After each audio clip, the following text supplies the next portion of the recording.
Okay, so as you can tell by the title of this video, we're finally getting into the topic of this video. I know I've been talking about it for like the last 2 videos now, and I keep going MIA, so I need to stop that because I'd be so busy. But yeah, like, you know, busy. Today we are going to talk about being pregnant with a boy versus a girl because it's very different, okay? Very different. I cannot emphasize any more than different, okay? I cut my hair, obviously, as you can tell, like, look. And, like, eventually, like, I'll show y'all what my hair looks. Please do not mind my bags, okay? Let me just go ahead and get started with this video because I don't want to, like, talk too much or too long than I already have to, okay? But that's the curtain on the chair that I had washed. I just never put it back up. So just please ignore that curtain right there, okay? Kids, okay? Kids.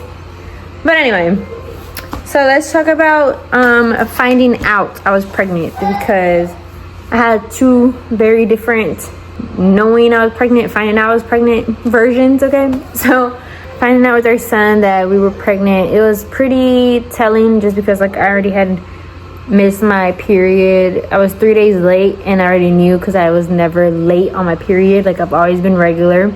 If anything, like, I'm a day or 2 early on my period, like when it's predicted, you know what I mean? But I've never been late. I was supposed to get it again July 18th. Yep, July 18th of 2023.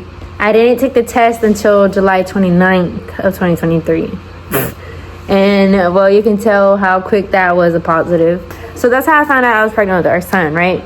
With our daughter, however, very different. So as y'all know, my kids are 15 months apart, okay? So yeah, back to back. But I'm done. As y'all know, I already got my tubes removed, so I'm done. But September 11th of 2024, I was late on my period, I think like 2 days, right? And September 11th is my husband's birthday, and every 11th of the month, our son was turning a new age, like a new month age. My husband was turning 26. Our son was also 6 months. And like I said, I was already 2 days late, so I was like, oh my god, like, what the heck? Like, I'm 6 months postpartum. So I took the test and it was a faint positive, right? Which is different, which is very unusual because I was already late. And yeah, like, I was already late, so it should have been stronger, you know what I mean? Like, the positive should have been a lot darker. There you go. So I already knew something was off with that. Next day, I called for an OB appointment and everything, obviously finding out I'm pregnant. So it was scheduled for October 15th. So later on that day, maybe like at 2 and 4 o'clock in that afternoon, after scheduling my OB appointment, I miscarried, which I knew that was going to end up happening just because of the fact that the positive was very faint, right? So I miscarried. I was bleeding for a week. I was Googling, you know, how long after a miscarriage do you get your period and everything like that, right? Especially because, like, right now my period was still all out of whack. I was freshly 6 months postpartum. I just had recently got my period, like, starting coming back and stuff. It was 2 weeks later, still nothing, and I get a period. So I was just like, okay, you know, maybe let me just keep on waiting. So the longer I was waiting, obviously the OB appointment I had scheduled for the 15th of October was already coming up, right? I was like, you know what, let me still go to the OB appointment. Let me not cancel it. Let me just make sure, like, my body is able to carry another pregnancy. Let me make sure, like, I'm healthy enough for more babies. You know what I mean? Like, let me just make sure I'm good, you know? That miscarriage already got me paranoid. I was just like, okay, I never had a miscarriage before my son. Thankfully, obviously, I didn't miscarry my son. Like, you know, like, that was really messing with my mental, like, having a miscarriage, especially after having a full-term pregnancy. Obviously, regardless if you're pregnant or not, like, you always have to have a pee sample every single time you go to the OB. So I did my pee sample and everything, and I went in for the vitals. So, like, that's what you go in before you go into a room, an exam room, right? So while I'm there in the vital room, she was just like, oh, like, you know, what brought you in today? So I'm just here to really make sure that I'm still healthy enough for more babies. So she was just like, you miscarried? I was like, yes, and I've been waiting for my period ever since. Yeah, that's right. That's what I said. My bad. That's right. I told her. I said I'm waiting for my period. I had a miscarriage a month ago. I bled for a week, and I never got my period after that.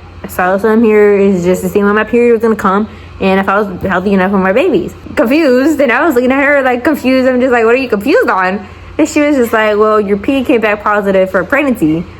And I was just like, what? I was like, what? So me and her are looking like, what? Like, you know, we're confused. He's confused, I'm confused, we're both confused. Oh my God, it was so bad. Like, I had to explain it so many times to my doctor. So we had a miscarriage. Are you sure it's not the same pregnancy? Are you sure, like, this, and that? I'm just like, how could it be the same pregnancy from September 11th if I literally saw the thing come out? Like, you know what I mean? Like, sorry, trigger warning, whatever. But yes. Like, that's what I was getting so triggered because of that. I'm just like, you're literally trying to gaslight me. And, like, I'm trying to explain myself. You feel me? Anyway, so after, like, maybe 10, 15 minutes of trying to explain myself, getting gaslighted and, like, just running around trying to explain myself, like I said, she finally just went in with the ultrasound thing. But it was the one that had to go inside since obviously, like, you know, just to actually, like, get a better look at how everything was looking. You know what I mean? So she said that my uterus wall was thick, as if I was pregnant again, or since, like, I just had a miscarriage, that, like, my body was still showing that pregnancy. You know what I mean? So it was way too early to tell, even if there was, like, if I really was pregnant again, or if that my body was still reading the pregnancy from the miscarriage, right? So she was just like, look, we're just gonna set your appointment out for like another month out, whenever you're farther along, so we can see if there's an egg implanted, whatever, right? So I was like, okay, bet. So at this time, I had switched doctors because it was just so ridiculous on that wait time. On my next appointment out, I was at a new doctor. Thank God I did switch because, oh my God, I loved the doctor I had. Making sure Mickey Mouse is playing. But yeah. So my new doctor, I explained to her what happened and everything. She was like, okay, well, thankfully I didn't have to explain myself that dang long. And she was very quick to bring out like the ultrasound thing, like the actual one that goes on your stomach. So she brought it out and she was like, yep, there's a baby right there. And I was just like, what the heck? So it was very very shocking to see that I really was for sure pregnant. I was 7 weeks at this point. Was I 7 weeks or was I 4 weeks? I can't remember. I had baby hair, it's just sticking up. My symptoms. Well, before we get into my symptoms, my husband, when people say that dads usually find out like if we're pregnant or not, because like obviously they have symptoms. So with our son, he nauseous, he was always having morning sickness. But whenever we were pregnant with our daughter, he didn't have any. My morning sickness with our son, it started at 9 weeks pregnant and it lasted until I was 16 weeks pregnant. And it wasn't bad. It was not bad. Like at first, like for the first couple weeks, it was once every day. Literally, it was once every single day. And it was only when I was getting hungry and like right before I was eating, like I started to eat, I had to go. Just go run to the toilet. You know what I mean? Like it wasn't bad at all. With my daughter, completely different. And this is what made my pregnancy very miserable. Like it was completely non-enjoyable at all. Like I really did not like being pregnant at all with our daughter, just because of how sick I was, okay? And my morning sickness with our daughter started at 6 weeks pregnant all the way until I was 14 weeks pregnant. And oh my God, it was rough. Literally, as soon as I opened up my eyes, I already started to feel it. Like I was already starting to feel very nauseous. So I couldn't do nothing. Like I told my husband, I was just like, please do not start asking me, like, you know, do anything. Let me get up out of bed and go throw up first before I start getting ready for the day.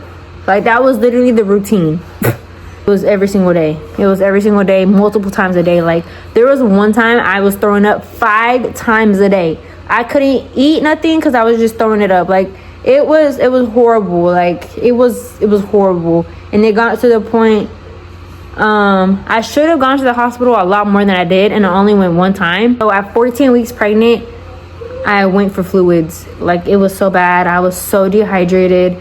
I couldn't do it. And I think that was the day that I was like throwing up like 5 times a day. Like it got so bad to that point.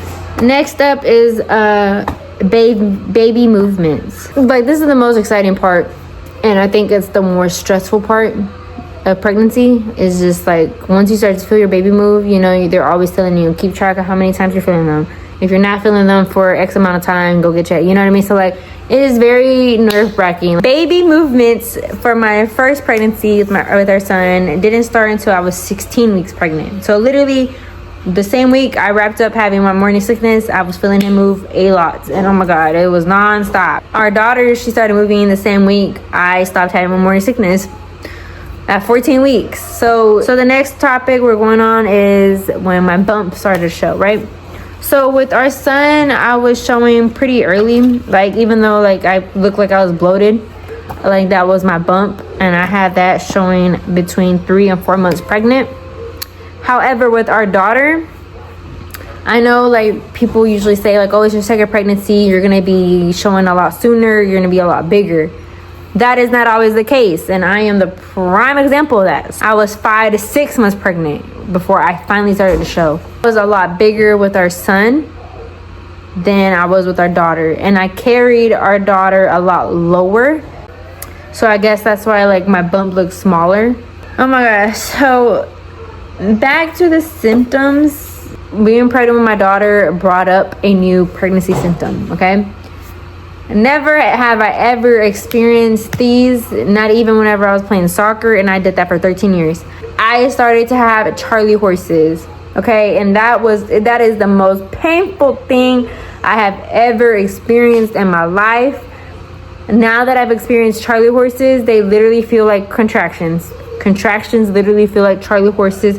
So I'm gonna break all of my pregnancy symptoms with the boy into one category. So yeah, whenever I was pregnant with Miles Jr., my pregnancy symptoms were that I was a lot more exhausted and I was able to sleep with him. Like I was always just tired and all I wanted to do was sleep. I was always having an appetite. I was always hungry. My cravings with him was Olive Garden salad and sushi. Oh my God, that's all I wanted to eat. And then the differences with my daughter was obviously the fact that I didn't have no appetite. I couldn't eat. I couldn't stomach anything. Like nothing sounded good to me. So all I really could eat was just a baked potato. Like that's all I had in my pregnancy was just a fully loaded baked potato. That's it. Because that's all I wanted to eat. And if I was gonna eat anything, I was gonna eat a baked potato. I did include my postpartum experience in this video. However, they were two completely different experiences. So I wanted to make a video going more in depth on that to actually like talk about it with you guys. So just stay on the lookout for that video next.